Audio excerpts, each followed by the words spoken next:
Minasan, chapter 20 Jujutsu Kaisen Modulo telah rilis, di mana pada chapter kali ini kita diperlihatkan bagaimana Dabla mempelajari teknik pembalik serupa Red milik Gojo, Yuji yang menggunakan Black Flash dan Dismantle, serta Tsurugi yang menggunakan Binding Vow. Oh iya, siapa tahu ada yang ingin berdonasi? Silakan klik link Saweria yang ada di deskripsi ya.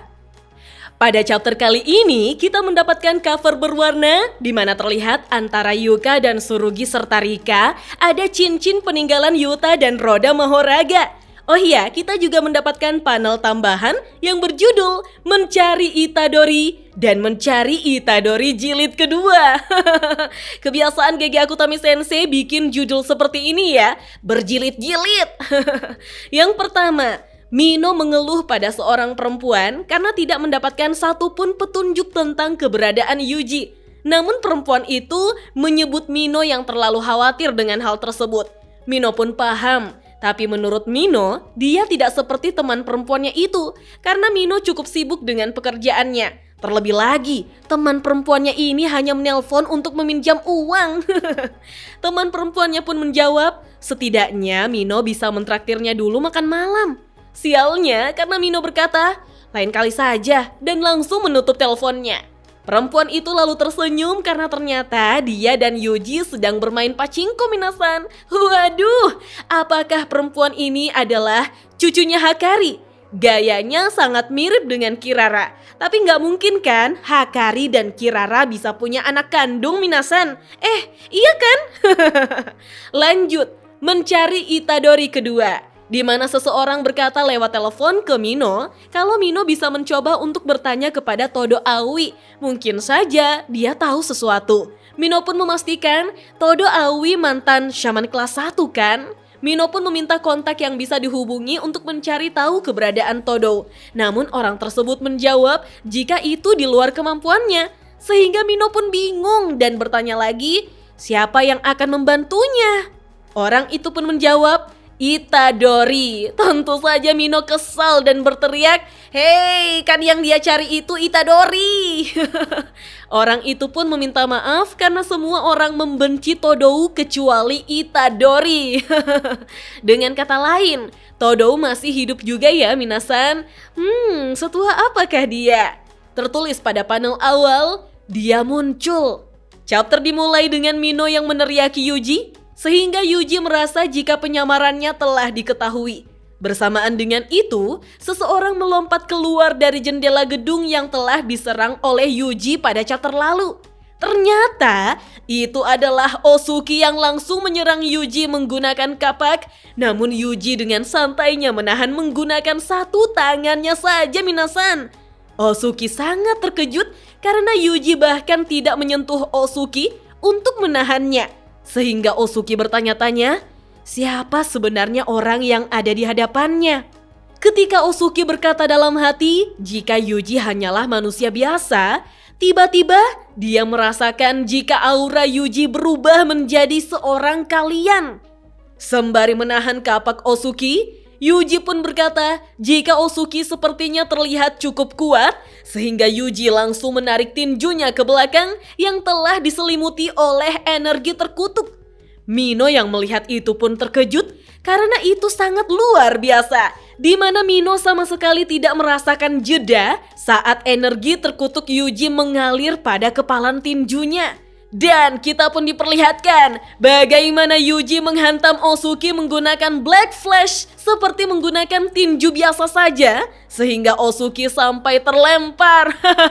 Di sini kapak Osuki masih dipegang oleh Yuji, lalu dia berkata, sepertinya Osuki tidak akan mati hanya dengan serangan itu. Iya Yuji, memang tidak mati kok, tapi Osuki mantul-mantul dari gedung satu ke gedung lain hingga terkapar di jalanan. Ketika Yuji mengepalkan tinjunya, sisa darah terpercik hingga mengenai pipi dan telinga Mino. Dan kita semua tahu kan, jika darah Yuji lebih beracun dari racun itu sendiri. Alhasil, Mino langsung jackpot minasan. Melihat itu, Yuji langsung meminta maaf karena lupa keberadaan mereka. Kita lalu diperlihatkan para shaman di dalam gedung yang tumbang akibat serangan piercing blood milik Yuji. Tapi tidak dengan Miyaguni. Apakah ini karena Miyaguni memiliki teknik terkutuk yang bisa menghindari serangan Piercing Blood Yuji? Atau karena Yuji sendiri yang memang tidak menyerang Miyaguni karena ada hubungan keluarga minasan? Miyaguni mengatakan bahwa mereka yang terkapar akan baik-baik saja setelah beristirahat selama 2 atau 3 hari. Begitupun dengan para alien. Dengan kata lain, si Osuki ini memang lumayan kuat minasan, karena setelah menerima Piercing Blood, dia masih bisa menyerang Yuji. Mino yang gemetaran lalu bertanya, apa yang sebenarnya Yuji sedang lakukan? Namun Yuji justru bertanya balik, siapa sebenarnya Mino sampai berani bertanya seperti itu? Mino lalu berteriak, sebenarnya Yuji ini siapa? Harusnya dia yang bertarung, bukan Yuka. Tetapi dengan dingin, Yuji mengatakan jika dia tidak peduli. Mendengar itu, Mino pun sangat terkejut minasan. Yuji kemudian bertanya, bukankah dunia ini sudah cukup dengan Itadori Yuji? Mendengar itu, Mino tidak paham apa maksud Yuji. Lalu, Yuji berkata bahwa mereka bilang shaman tua tidak pernah benar-benar mati. Mereka hanya perlahan menghilang. Yuji juga menyuruh Mino untuk tidak khawatir karena Yuji akan menangani kutukan-kutukan yang kabur dari Tokyo. Bahkan di sini, Yuji juga memastikan apabila cucu senpai kalah, maka dia yang akan membereskan kekacauannya. Karena yang bisa Yuji lakukan sekarang adalah mencegah siapapun mengganggu mereka berdua atau 4 orang itu. Mendengar itu, Mino pun paham maksud Yuji, tapi dia juga tidak memaafkannya. Membuat Yuji tertawa, lalu menatap langit sembari bertanya, beginilah seharusnya. Benarkan sensei? Wah, sensei yang dimaksud Yuji di sini siapa? Gojo sensei kah? Atau Nanami sensei? Karena Yuta dan yang lainnya kan dipanggil senpai sama Yuji. Terasa sekali kalau Yuji kesepian ya minasan.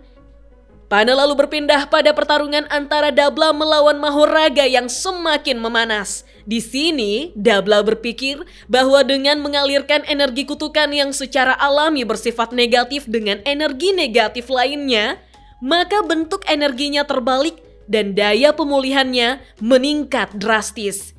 Kita lalu melihat Dabla yang memadatkan energi terkutuk di kedua tangannya, lalu bertanya dalam hati, apa yang terjadi jika energi tersebut dialirkan ke sebuah teknik terkutuk bukan sebagai energi murni?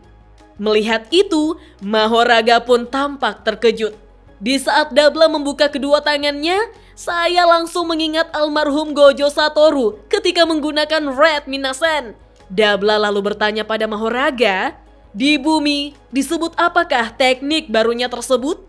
Kita pun dijelaskan bahwa teknik baru memasuki pertarungan, yaitu teknik pembalik. Dabla kembali unggul melawan Mahoraga. Dalam pikiran Dabla, saat ini dia harus mengakhiri semuanya dengan satu serangan sebelum Mahoraga kembali beradaptasi. Dabla pun bertanya, selanjutnya seperti apa? Sayangnya, panel kembali berpindah ke pertarungan Maru melawan Tsurugi dan Rika.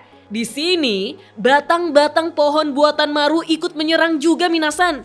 Bahkan, tangan Rika tampak membeku setelah menahan serangan Maru. Ketika Maru menyerang lagi, Rika pun menghancurkan bongkahan es tersebut, lalu saling meninju satu sama lain. Lalu, Tsurugi pun berkata, Rika-san. Seolah Rika sudah paham, dia pun mengiyakannya. Karena menurut Rika, dia suka dengan orang yang agak kejam. Kemudian, tangan Rika pun menyentuh tanah dan dari dalam bayangan, Rika menarik keluar Split Soul Katana. Salah satu alat terkutuk klan Zenin yang mengerikan. Tapi yang jadi pertanyaan, mengapa Rika atau Tsurugi bisa melakukan itu minasan? Bukannya yang menggunakan Ten Shadow adalah Yuka. Kalaupun itu tempat penyimpanan Rika, kenapa harus di tanah dan kenapa Rika yang menyimpan harta klan Zenin? Lagian tempat penyimpanan terkutuk Rika itu kan ada di dalam dadanya. Melihat itu, Maru pun sangat terkejut. Mengapa ada katana yang keluar dari dalam bayangan? Bahkan Maru bertanya, apakah Rika sedang membidik? Kita lalu melihat Rika yang mengambil ancang-ancang untuk menyerang, di mana Rika memberitahu Tsurugi agar dia mengayunkan saja katana itu sekuat tenaga dan Rika akan memberinya kekuatan. Di saat yang sama, Maru kembali terkejut dan langsung membalikan pandangannya. Ternyata pohon yang tumbuh dari teknik terkutuk Maru telah terbelah dua Minasan. Dan kemudian kutukan-kutukan dengan ukuran melebihi gedung pun muncul di Tokyo. Maru yang panik mulai berpikir bahwa kutukan-kutukan itu mulai bermigrasi karena takut pada kekuatan Dabla yang juga sedang bertarung melawan Mahoraga. Maru pun meneriaki para kutukan itu agar tidak datang ke arahnya.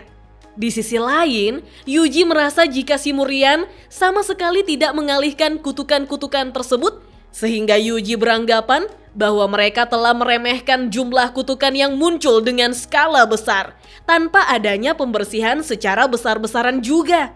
Yuji pun berkata, "Ya, hal ini memang tidak bisa dihindari. Terlebih lagi, ini untuk pertama kalinya."